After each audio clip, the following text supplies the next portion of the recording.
Yeah, yeah. It's a wicked thing, and it's becoming more and more prevalent when you look at it. You know, these brothers out here sitting up there laying with these damn devils, these cave dwelling women, and sitting up there. First of all, they even acknowledging them. Then they turn around, go talk to them, then to go have children with them. You're engaging with them sexually. That's just disgusting. It makes my stomach turn.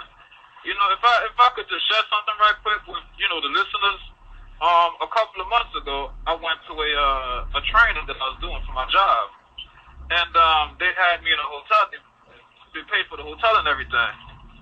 And normally I usually get brothers in the hotel room with me, and it's all good. You know, I could break down things and reason with the brothers, and it's always a good feeling. And this time they put me in a room with a damn pack of wood, so I'm sitting up in the room like I just didn't see a damn thing to him. And by the second day, it was a 3-day training, and by the second day, I don't know what it was. He just wanted to try to break the ice with me. And then he showed me a picture of a black woman. I'm like, who the hell is that? And I asked him, who was this? He was like, that's his wife. I'm like, that's your wife? How the hell? I'm thinking to myself, are you serious? So, when he showed me this, then I became curious and started engaging him in a lot of questions as into, how did you meet her? Where did you meet her at? This and that, and this and that. And so to make a long story short, the woman has a fully black child. And now this white man here, and even this stays in the back of my mind, knowing that this exists, that you have a white man, a damn devil, sitting up there raising a little beautiful ebony child, and the mother, and this child is going to grow up 9 out of 10 thinking, again, what she's going to internalize through the system of racism, white supremacy, that white people are good, and the white man is good because now she has a pseudo, if you want to call him a damn daddy, is God damn it, man. I mean, it just pissed me the hell off. I remember I couldn't go to sleep that night because my stomach was hurting so bad when I seen it. Then he had the audacity to tattoo the little girl on his arm.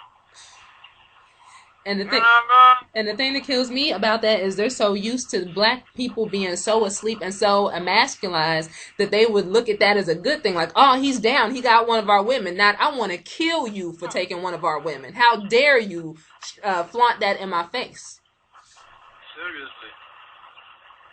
Seriously. You know what I mean? But just the setting. I just really couldn't. I mean, I voiced my opinion, but I just couldn't be as stern as I would have liked to have been. Right. And if we was out on the streets and I caught him or something like that, you know what I mean? I definitely would have aired him out, real talk. You know what I mean? But, jeez, man. Our people need to wake the hell up, man, and stop with this getting caught up in this refined racism here. And the reason I asked for that clip, because my woman, my empress, she don't see racism, white supremacy in terms of, she tells me, it's okay, it's two people in love, and I tend to tell her that's bull, you know what I mean? They sat up there, they used to rape you with impunity, beat you with impunity, turn around, rape your children with impunity, and then beat your children with impunity. And you're looking at the refinement stage of racism and thinking, it's all right, it's two people in love. It's not love, it's a black-white dynamic, and to quote Dr. Khalid Muhammad, the white on top, the black on bottom, sister, and that's all I have to say. Yes, sir. Well, thank you for calling in. I definitely appreciate it. Can I ask you a question, though, before I leave, and maybe you could answer the question? Oh, definitely. From a black woman's perspective, what is it do you see, right? Because do you see, like, the spirit of our ancestors what is it do you see as a black woman that would make a black woman give herself towards the devil? Because that was almost unpopular, just given the history between the two races. And that's the first question. And the second question is, how detrimental do you think it is for the young black girls coming up now? Oh, boy. I think that there are a couple of different reasons, and I hope I can remember all of them because it's just so many. The first, I would say, is just a very low self-esteem where we feel that black men do not want us. We felt for a long time, even me being very what people would consider a lighter complexion, still feeling like black men wanted that white person, that white woman, and that, we were never going to be that. So I can imagine for a very dark-skinned person being even further away from the white ideal. How does that make you feel when you grow up thinking that the man you love and the man that you want prefers somebody else? That's a big thing. Another one is media influence. As I said, growing up around the time that I did in the 90s, they started really pushing this interracial thing. You know, when I came home from school, once I was in junior high, talk shows were real big. So we come home and we watch Ricky Lake or Jerry or Maury or whatever came on, Rolanda, whatever. And, you know, they really subtly started sneaking in this interracial stuff. And they started telling us, black men are either in jail, they're gay, you know, there's not enough to go around. What are you going to do? Another thing is feeling like if you're educated, you're better. That little feminism that comes in. Instead of saying, well, I was able to get ahead because I'm a black woman, and most black men are not given that opportunity unless they're effeminized. So I may not be able to find a college educated black man, but that doesn't mean I can't find a stable, good black man. There could be a garbage man who would make a great husband. He's going to work every day. He's making a living. He's not a suitable husband for me. I need somebody on my level, and my level is somebody who is respected by white people. That would be another reason. I mean, just so much. Another thing is that women are attracted to power. Women want an alpha male. And I say this to men sometimes and they get offended, but you can't help it. If you're dating just a man that, you know, you think is strong or whatever, and then you get around his friends and you see how they interact, and you kind of realize he's not really dominant like you thought he was, he's kind of acting a little like a sucker, your attraction to him goes down. I mean, immensely. You're attracted to an alpha male. That's why some people will get with gangsters and thugs, because even though they're degenerate, they have the appearance of being an alpha male. Now, a lot of times they're not. A lot of times they fags, but they have that appearance of being an alpha male. Same thing on a different scale. While ladies were so attracted to Khaled, we knew he was an alpha male. So if you had consciousness, that's who you'd be attracted to, because he was like the epitome of black manhood. Well, in America, where black men don't have power, where black men have been effeminized, a lot of times they're afraid to take a stance. You know, it's hard to see them sometimes as an alpha male unless you really see them doing some work in the community.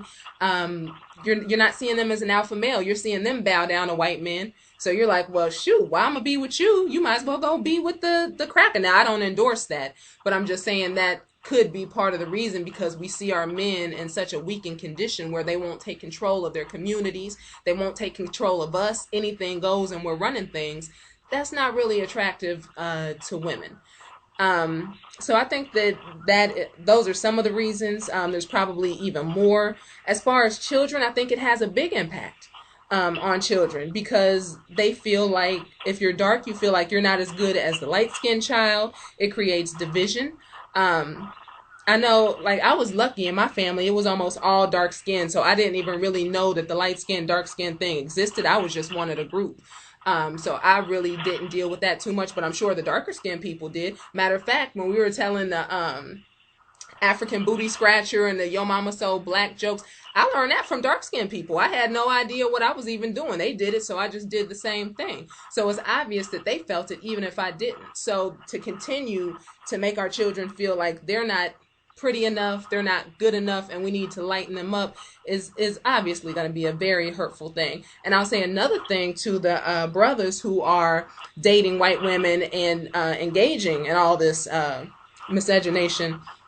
How do you think it... See, the thing is, when we sleep with people, sometimes we don't see them for what they are, and we might not see them as a racist. But to me, a devil is a devil. It just is. So a black man has a baby with this white woman. Let's say it's a girl.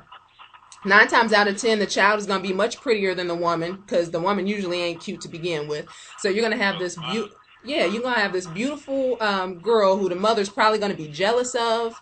Probably ain't going to bother to get her hair done, try to make her look as crazy as possible. That's why you see all these mixed kids walking around looking absolutely ridiculous, because you're leaving her with a devil to raise. And she's going to be filling that child's head with white supremacy and all this kind of crap that child's going to have to overcome. So how does that child feel? Or the opposite for a black woman with a white man. You have a boy child. And that white male, that he's the master of racism. Just, I mean, how is that going to work when a lot of times if a white man's dating a black woman, he might like the black woman, but he hates black men. Now he has a black son. How's he going to raise that child? So it's damaging to, regardless, whether you're dark, whether you're light, whether you're mixed, it's damaging. Very true, very true, very true. True, true. I'm glad you answered that question, though. Very good input, in terms of even raising the children, that crossed my mind when I see them. I just look at it for what it is right then and there, not even that they take them home and have to raise these children. Mm-hmm. Wow. All right, thank you, Sister Shabazz. Thanks for your input there. You're welcome. One black universal love. Yes, sir. Thank you for calling in.